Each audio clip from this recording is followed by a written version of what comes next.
Hello students, आज इस channel का फर्स्ट वीडियो मैं पोस्ट करने जा रहा हूँ और आज डिस्कस करेंगे क्लास 10th का अरिथमेटिक प्रोग्रेशन। तो सबसे पहले आज अरिथमेटिक प्रोग्रेशंस की जो फार्मूला है, जो इंट्रो बेसिक चीज़ें हैं, वो हम डिस्कस करेंगे।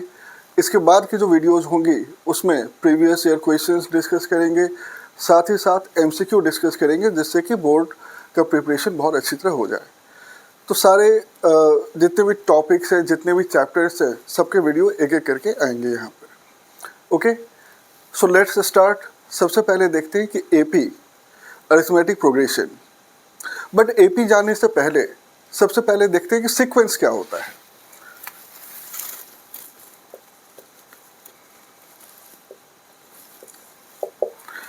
ठीक है, अब सीक्वेंस का मतलब क्या होगा। मान लो कुछ नंबर्स लिखा हुआ है पैटर्न में। पैटर्न मतलब सपोज मैंने लिखा यहाँ पर 2, 5, 8, 11, 14, 17। एक और नंबर हमने लिखा 20, 18, 16, 14, 12। कुछ और नंबर्स मैंने लिखा 1, 4, 9, 16, 25, 36। या मैंने लिखा 2, 4, 8, 16, 32, 64। इस टाइप के नंबर्स मैंने लिखा हुआ है। अब ये जो भी नंबर्स दिया हुआ है वहाँ कुछ पैटर्न फॉलो कर रहा है। अब पैटर्न क्या है, अगर आप अच्छे से देखोगे तो देखो यहाँ डिफरेंस कितना आ रहा है। यहाँ पर पहला नंबर क्या है, फर्स्ट नंबर क्या है 2। If you add 3 to this number, 2 में 3 ऐड करोगे, you will get the next number 5। 5 में अगेन 3 ऐड करोगे, you get the next number 8। 8 में again by adding 3 to the 8, you get the next number 11, and by adding 3 to 11 you get 14 and so on. Okay?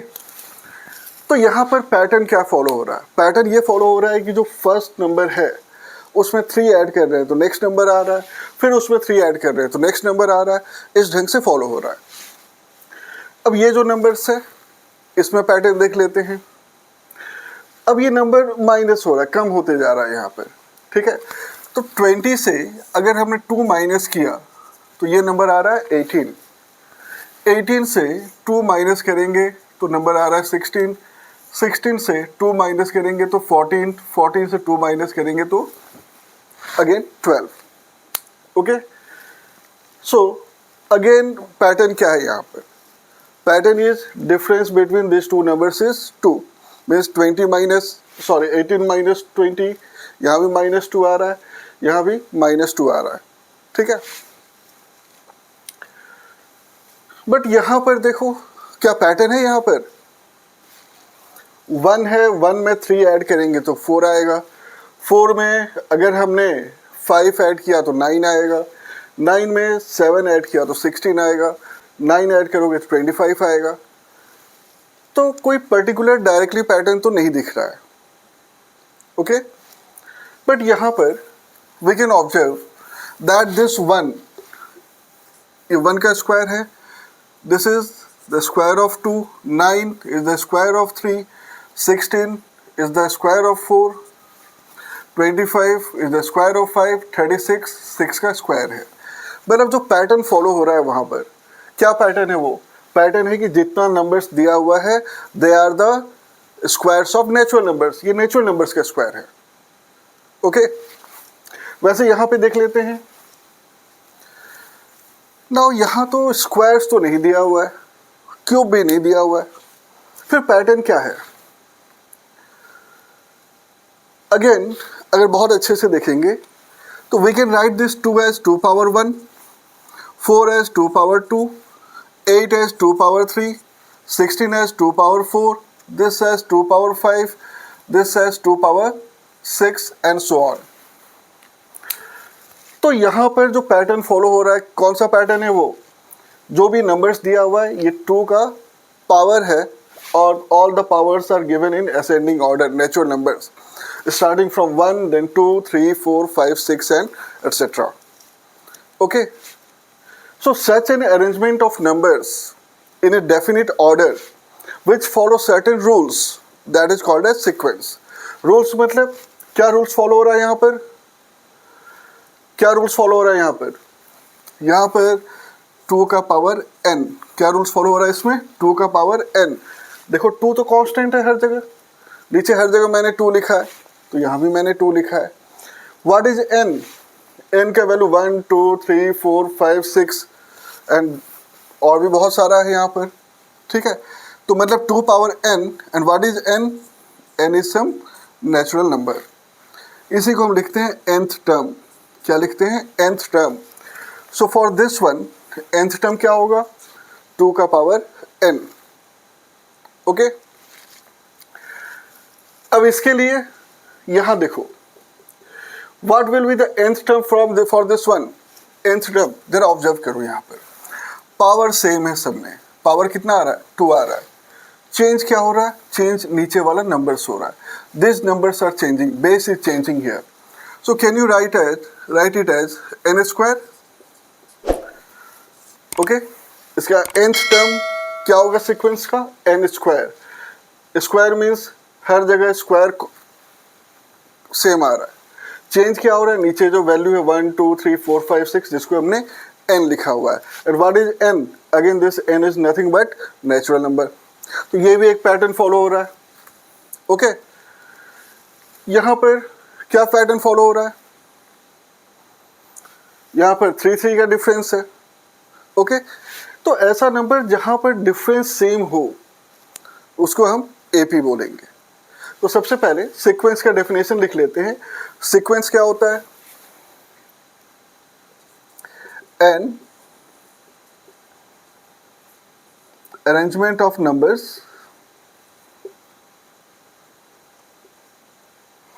in a definite order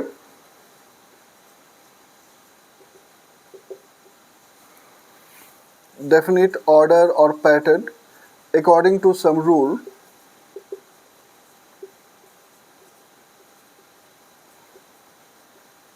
is called sequence.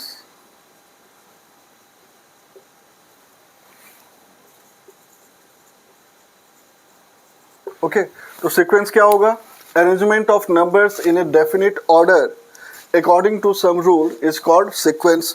So what is the rule here, in this case the rule is 2 power n, here it is n square. Okay, यहाँ पर rule क्या है, difference कितना है, 3 का है, यहाँ पर कितना है, डिफरेंस कितना है, 2 का है। तो ये सारे रूल्स हैं। Now we are going to discuss about this 2। Okay, तो ये दोनों डिस्कस करते हैं यहाँ पर। अब यहाँ जो नंबर्स मैंने लिखा था 2, 5, 8, 11, 14, 17, सबके बीच में डिफरेंस जो था वो 3 था। मतलब सब में 3 ऐड करके नेक्स्ट आ रहा था, इसमें भी 3 ऐड करके, इसमें भी 3 ऐड करके। सो इस टाइप का जो सीक्वेंस होता है उसको हम बोलते हैं एपी। एपी मतलब अरिथमेटिक प्रोग्रेशन। ओके, तो अरिथमेटिक प्रोग्रेशन कब बोलेंगे, whenever the difference between conjugative terms is a constant, or you can say if it remains the same, then that is called as AP. So what is the difference between these two terms, 3. Difference between these two terms is again 3. यहाँ भी 3 है, यहाँ भी 3 है, यहाँ भी difference कितना है, 3 है। और कॉन्जुगेटिव टर्म्स मतलब दो लगातार जो टर्म्स आ रहा है, जैसे 2 and 5, that is one pair of consecutive term. This is another consecutive terms. This is another consecutive terms. Okay? तो यहाँ पर इसको बोलेंगे फर्स्ट टर्म, A1 से डिनोट होगा। This is second term, A2. This is third term, A3. This is fourth term, A4. This is fifth term, A5. This is sixth term, A6 and so on. तो जहाँ भी dot dot dot लिखा हुआ है इस type का, means there are infinite numbers like this, तो उसको हम क्या बोलते हैं, इनफाइनाइट एपी। क्या बोलेंगे, infinite AP. So this is an example of infinite AP. But अगर मैंने सिर्फ ऐसे लिखा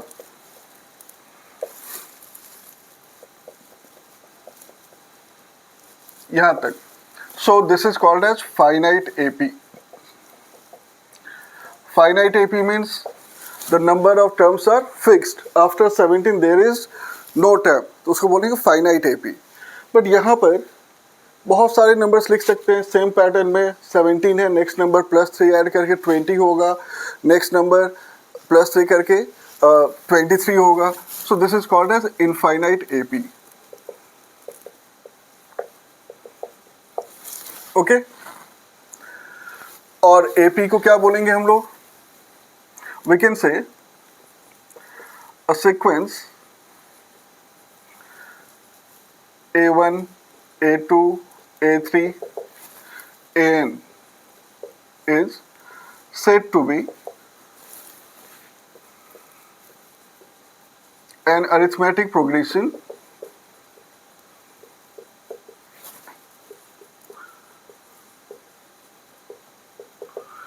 if the difference between the consecutive terms, if the difference between the consecutive terms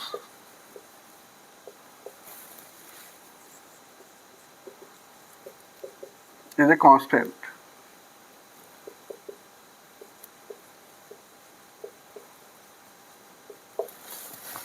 Okay, so a sequence A1, A2, A3 till AN is said to be an arithmetic progression if the difference between the consecutive terms is a constant.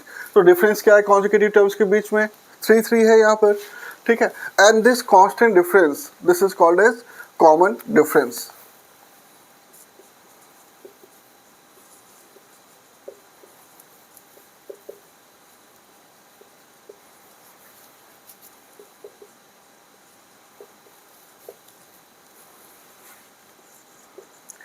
तो क्या बोलेंगे इसको? Common difference of AP. And this is represented by D. This constant number is called common difference D. यहाँ देखते हैं जो numbers हमने लिखा था,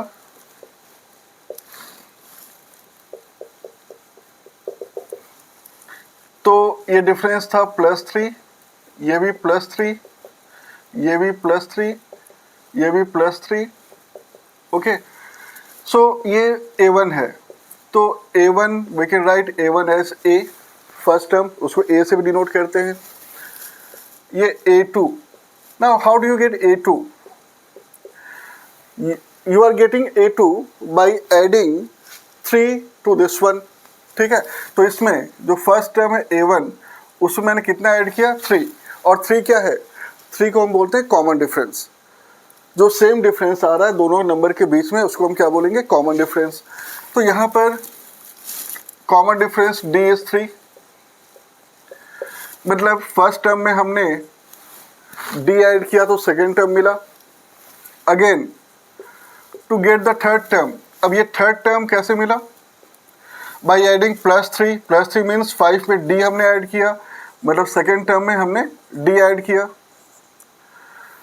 ओके. और ये भी बोल सकते हैं कि जो A2 आया था यहाँ पर डायरेक्टली A1 + D, इसमें फिर से हमने D ऐड कर दिया.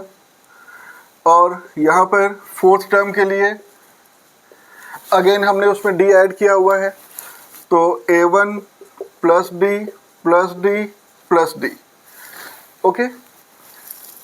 तो इसको तो हमने A लिखा है, इसको हम ऐसे भी लिख सकते हैं क्योंकि D का टर्म नहीं है, तो we can write 1 - 1 D. 1 - 1 means 0 D. वैसे यहाँ पर we can write A1. What is A1? A1 is A, तो A + D लिख सकते हैं. और अगेन यहाँ पे D के साथ क्या है? 1 है. 1 को 2 - 1 D लिख सकते हैं. यहाँ देख लो अगेन A1 मतलब first term, that is A, D + D 2D. तो सेम लॉजिक फॉलो करते हुए 2 को 3 - 1 लिख सकते हैं. यहाँ देखो A1 means A, D + D + D, that is 3D. So we can write A + 3D और इसको 4 - 1 D लिख सकते हैं. So what do you observe? क्या ऑब्जर्व कर रहे हो यहाँ पे? फर्स्ट टर्म 1 है तो हमने 1 minus 1 A plus 1 minus 1 D लिखा। सेकेंड टर्म के लिए जब यहाँ 2 लिखा है हमने तो A plus 2 minus 1 D. Third term के लिए A plus 3 minus 1 D. Fourth term के लिए ए प्लस 4 माइनस 1 डी। तो अगर इसी ऐसे ही अगर आप फॉलो करोगे, सो फॉर nth टर्म मतलब उसको रिप्रेजेंट करते हैं ए और नीचे यहाँ पे n लिखते हैं, ठीक है। तो अगर फॉलो करेंगे तो क्या लिख सकते हैं, सब में देखो ए लिखा हुआ है, ए लिख लिया हमने, प्लस -1 तो सब में सेम है। ये 2 3 4, ये 2 3 4 क्या है, ये 2 3 4 वही नंबर है जो हमने n के प्लेस में लिखा हुआ है, ठीक है। तो मतलब for this the value of n is 2, for this one n का वैल्यू कितना है 3, तो यहाँ पर हम n माइनस 1 d लिख सकते हैं, ठीक है। तो सेम लॉजिक फॉलो करते हुए we can write an equal to a plus n minus 1 d। This is called as general term और nth टर्म ऑफ ab। क्या है ये,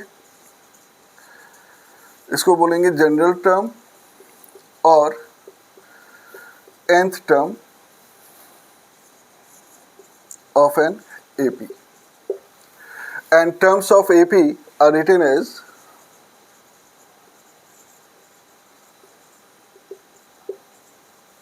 क्या लिख सकते हैं टर्म्स ऑफ AP जो हमने यहाँ पे लिखा, first term is A, second term A plus D, third term A plus 2D, fourth term A plus 3D, like this, okay। So this is the general term of an AP। अब general term use कब आता है, जब आपको find करना हो। क्या find करना हो, कुछ नंबर्स, जैसे यहाँ पे जो मैंने लिखा है 2 5 8 11 14, तो ये फर्स्ट पोजीशन पर 2 है, मतलब this is the first term. Second position पे 5 है, means this is second term. Third position पे 8 है तो 8 ये थर्ड टर्म हो गया। Fourth term, fifth term. तो मान लो मैंने आपसे पूछा कि which is the number at the 100th position, जब आप ऐसे करते जाओगे तो 100 प्लेस पर कौन सा नंबर होगा। अब ये क्या आप इसको 100 तक लिखोगे, will you keep on writing till 100? Obviously no, okay. So we can find the 100th term directly using this formula. ये फॉर्मूला यूज करके 100th टर्म हम डायरेक्टली फाइंड कर सकते हैं। अब यहाँ के लिए देखो, हाउ विल यू फाइंड, यहाँ a का वैल्यू कितना है 2, okay, the value of a is 2। What is the value of d, d कितना है 3, और n, अगर आपको 100th टर्म फाइंड करना है, क्या फाइंड करना है 100 टर्म, तो मतलब अगर आप n इसके साथ कंपेयर करोगे तो n का वैल्यू कितना आ रहा है 100 आ रहा है, ठीक है। n का वैल्यू कितना आ रहा है 100। तो यहाँ से जब 100th टर्म निकालना है तो यहाँ लिखेंगे n का value 100, a 100 equal to a मतलब 2 प्लस n माइनस 1, n तो 100 है तो 100 minus 1 into d। What is d, the value of d is 3। So this is 2 plus 99 into 3, okay। 99 into 3 कितना होता है, that is 297, and adding this we get 299, ठीक है। So our answer is 299। It means if you keep on writing like this, ऐसे अगर आप लिखते रहोगे तो 100th पोजीशन पे जो नंबर आएगा वो क्या है 299 होगा। So this is called as nth term और general term. Means you can find any number, any term of the AP using this formula if you know the first term and common difference. अब ये जो common difference हमने निकाला, कैसे निकाला था हमने बोला 3, मतलब 5 माइनस 2, 5 माइनस 2 3, तो मतलब जो कॉमन डिफरेंस निकलेगा d, वो हमने निकाला A2 माइनस A1। क्या निकाला हमने? A2 minus A1। तो A2 माइनस A1 यानी 5 माइनस 2, ये हो गया 3। या हमने लिखा A3 माइनस A2, और we can write D equal to A3 minus A2। Again this is 8 minus 5 equal to 3। और you can write D equal to A4 minus A3, मतलब फोर्थ टर्म से थर्ड टर्म माइनस करो तो 11 minus 8, again that is 3। So to find the common difference, you always have to subtract this first number from the next one. Okay? A1 minus A2 नहीं करना, A2 minus A1 करना है. So this is the method to find the value of common difference D. Is it clear? एक problem लेते हैं so that the sequence an equal to 4n plus 5 is an AP and find its common difference. Okay? तो यहाँ पर क्या करना है? We have to show that this 4n plus 5 इज एन AP और इसका कॉमन डिफरेंस फाइंड करना है. How will you find?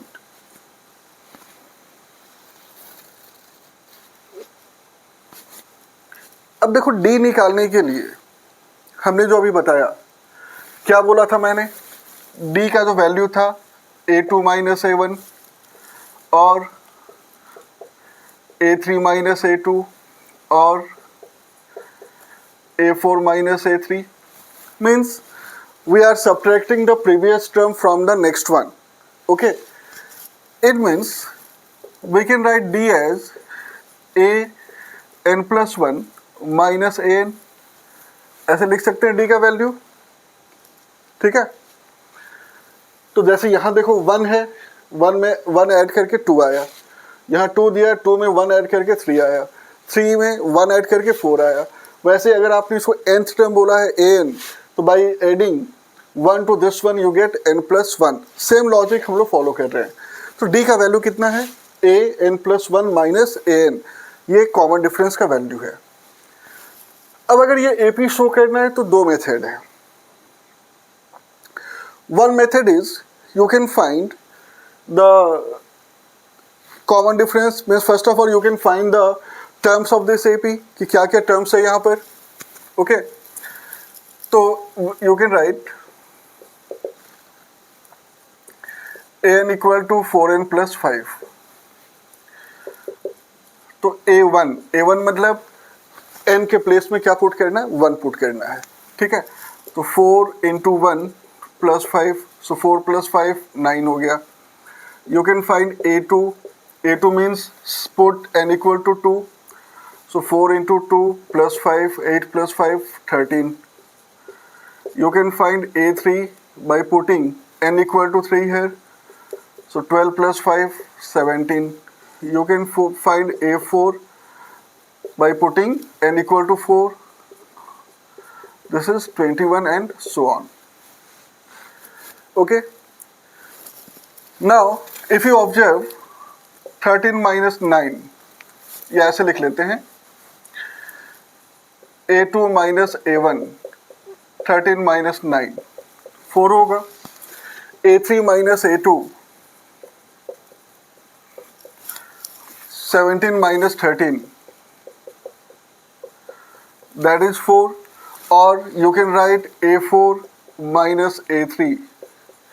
A4 is 21, A3 is 17, so 21 minus 17, again this is 4. Means using this method, find 4 or 5 terms. 4 terms are enough. In each of these cases, find the common difference. Common difference के लिए subtract the previous number from the next one. Okay? तो पहले वाले number को बाद वाले number से minus करना है, और माइनस करने के बाद अगर सेम नंबर आ रहा है, so that is that indicates what, that indicates it is an AP। ठीक है, ये जो A2 माइनस A1 हमने लिखा और I have written A3 minus A2 और A4 minus A3, what are this? This are nothing but the common difference. तो common difference अगर सब में सेम आ गया, सब में 4 आ रहा है, मतलब क्या है, ये AP है। So this way you can show it.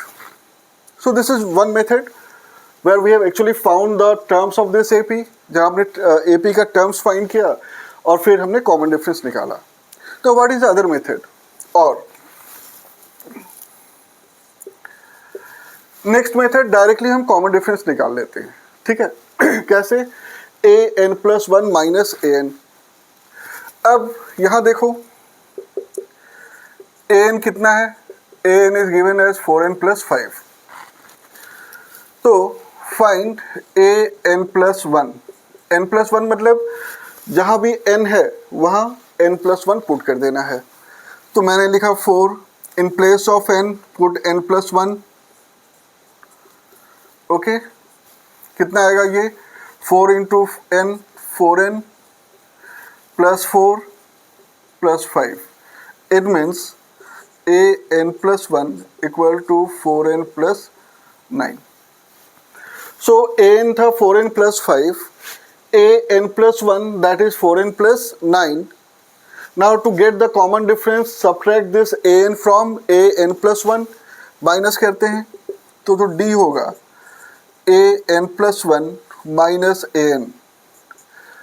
So that is 4n plus 9 minus 4n plus 5.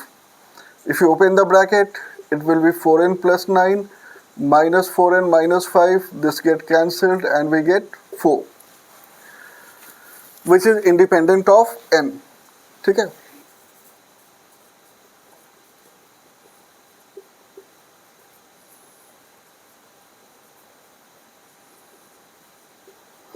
Independent of n का मतलब, अब यहाँ n का टर्म नहीं है। अगर n का टर्म आ जाता तो वो कांस्टेंट नहीं होता, बट ये 4 है, 4 तो ऑलवेज कांस्टेंट है, 4 का वैल्यू ऑलवेज 4 होता है। So this is independent of n। So it shows that common difference is 4, 4 is constant, there is no term of n. So this also proves that this is an AP and its common difference is 4. Okay, so these are the two ways to solve such type of problems. Now let us find the nth term from the end of an AP. Let A be the first term,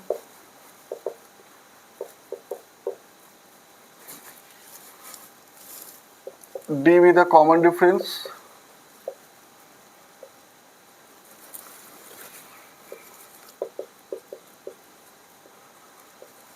and M be the number of terms of an AP. Okay, so A is the first term, D is the common difference, M is the number of terms of an AP. Therefore, nth term from the end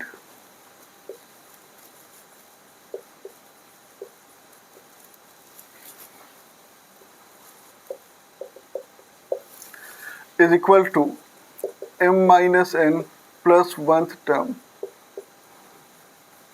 from the beginning.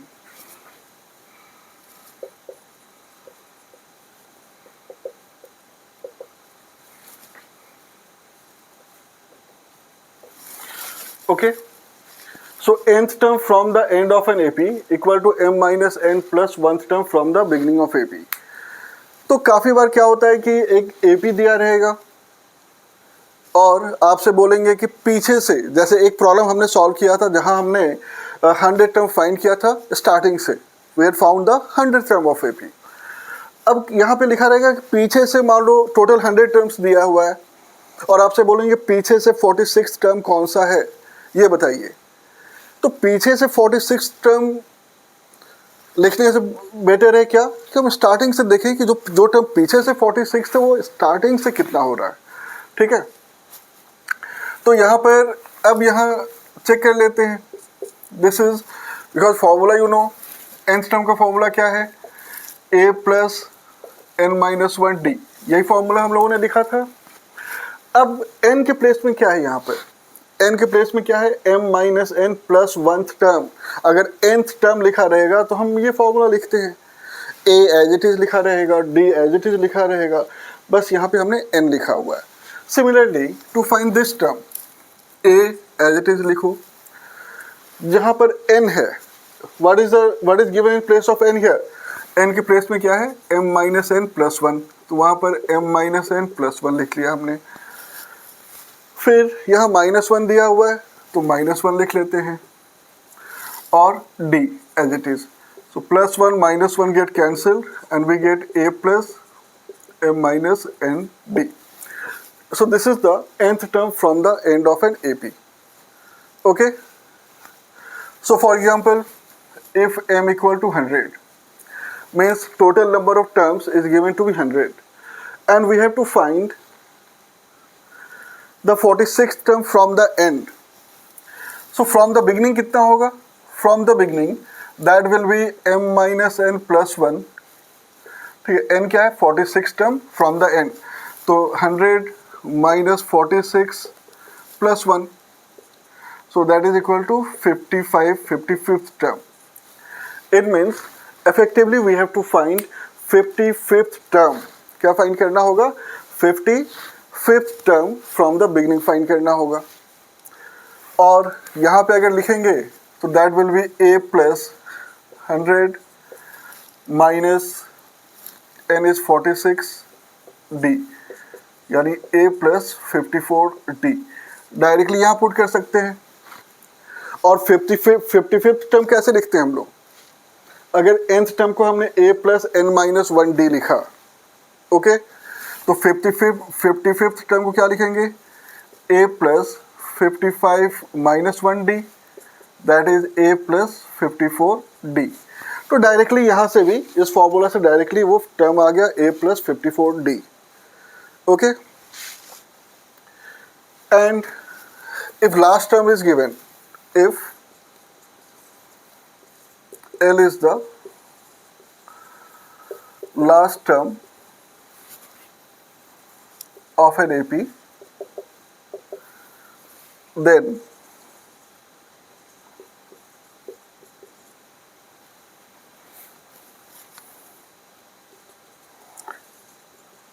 nth term from the end is equal to L minus n minus 1 d, ऐसे भी लिख सकते हैं हम लोग, ठीक है। If L is the last term of an AP, then nth term from the end L minus n minus 1 d, ये भी हम लोग लिख सकते हैं, ठीक है। जैसे कि फॉर एग्जांपल मैंने लिखा कोई नंबर्स 2 4 6 8 10, और यहाँ पर सपोज मैंने लिखा 98, ठीक है। अब यहाँ से मुझे फाइंड करना है last term, sorry nth term, means यहाँ से 15th टर्म कौन सा होगा, लास्ट से 15th टर्म कौन सा होगा। अब दो मेथड है, यहाँ टोटल टर्म्स कितने हो जाएंगे, यहाँ पर टोटल कितने टर्म्स होंगे यहाँ पर, that we can find. How will you find the total number of terms, ये यूज करके हम total number of terms find कर सकते हैं, okay. For this we can take nth term as 98, n को क्या लिखेंगे, जो लास्ट टर्म है उसी को nth टर्म भी बोलेंगे, तो nth टर्म कितना हो गया 98, फर्स्ट टर्म कितना है 2, a का वैल्यू कितना है 2, d common difference 4 minus 2, again that is 2. So using this one we can find the number of terms.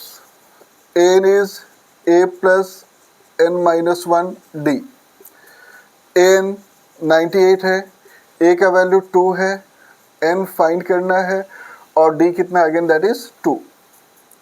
So we can write 98 minus 2, 2 को मैंने शिफ्ट किया यहाँ पर, equal to n minus 1 into 2. 98 minus 2 96 equal to n minus 1, और इस 2 को हम यहाँ पे नीचे लिख सकते हैं। सो this is 48, it means n minus 1 equal to 48 and n equal to 49. So total number of terms कितना हो गया यहाँ पर 49 हो गया. ठीक है, तो ये हो गया टोटल नंबर ऑफ टर्म्स. अगर फाइंड करना है तो हम ऐसे फाइंड कर सकते हैं. बट यहाँ पर n का मतलब क्या होगा? अगर हम लास्ट टर्म फाइंड कर रहे हैं तो nth term from the end. तो अगर मुझे बोला गया कि पीछे से 15th टर्म निकालिए, तो how will you find? You will write L. What is the formula? L is 98 minus n. n means अगर मुझसे बोला गया है कि आप लास्ट से 15th टर्म निकालिए, लास्ट से 15 टर्म, तो n का वैल्यू 15 ले लेंगे यहाँ पर, -1 और d कितना था? d कितना है? 2. Okay, so this is 98 minus 14 into 2, 28, that is 70. So 15th term from the and directly अगर हमने निकाला ये फॉर्मूला यूज करके, तो कितना आ रहा है? L minus n minus 1 d यानी 70 आ रहा है. और अगर ये वाला फॉर्मूला यूज किया मैंने, तो क्या होगा? अब यहाँ पे हम ये नहीं देखेंगे कि 15th टर्म लास्ट से नहीं, हम देखेंगे स्टार्टिंग से कितना टर्म है वो. ठीक है, तो स्टार्टिंग से अगर देखोगे तो यहाँ पर इन दिस केस m, जो हमने n का वैल्यू यहाँ से फाइंड किया था, इस फॉर्मूला में क्या यूज हुआ है? m के लिए. ठीक है, m what is m? m is the total number of terms of this AP. तो यहाँ पर हम लोगों ने कैलकुलेट किया कि n 49 है, मतलब इसमें टोटल नंबर ऑफ टर्म्स कितना है? 49 है. So according to this one m will be equal to 49. n क्या रिप्रेजेंट कर रहा है यहाँ पर? n रिप्रेजेंट कर रहा है कि कितने टर्म्स पीछे से लिखना है आपको. तो n कितना था? 15 टर्म फ्रॉम द एंड, तो n का वैल्यू हो गया 15. ओके, तो फॉर्मूला क्या है? a plus m minus n d. तो we can write a plus m minus n d. a का वैल्यू 2, m माइनस n यानी 49 माइनस 15 और d again d is 2. So 2 plus 49 minus 15, that is 34 into 2. तो यहाँ भी 2 plus 68 equal to कितना आ रहा है? 70 आ रहा है. So you can use both method. This one is better. अगर लास्ट से आपको फाइंड करना है 15th टर्म, तो directly in place of a क्या पुट करेंगे? L, और ये फॉर्मूला यूज करके निकाल सकते हैं 70. और अगर स्टार्टिंग से देखना है कितना है, so this is the method to find it. Okay, so hopefully कुछ समझ में आया होगा. अगर कोई प्रॉब्लम है तो आप कमेंट करके बता सकते हैं. Next video we are going to do the formula of sum of n terms and how to take 3 terms, 4 terms, 5 terms in AP and to find the middle terms of an AP. That's it for today. Thank you.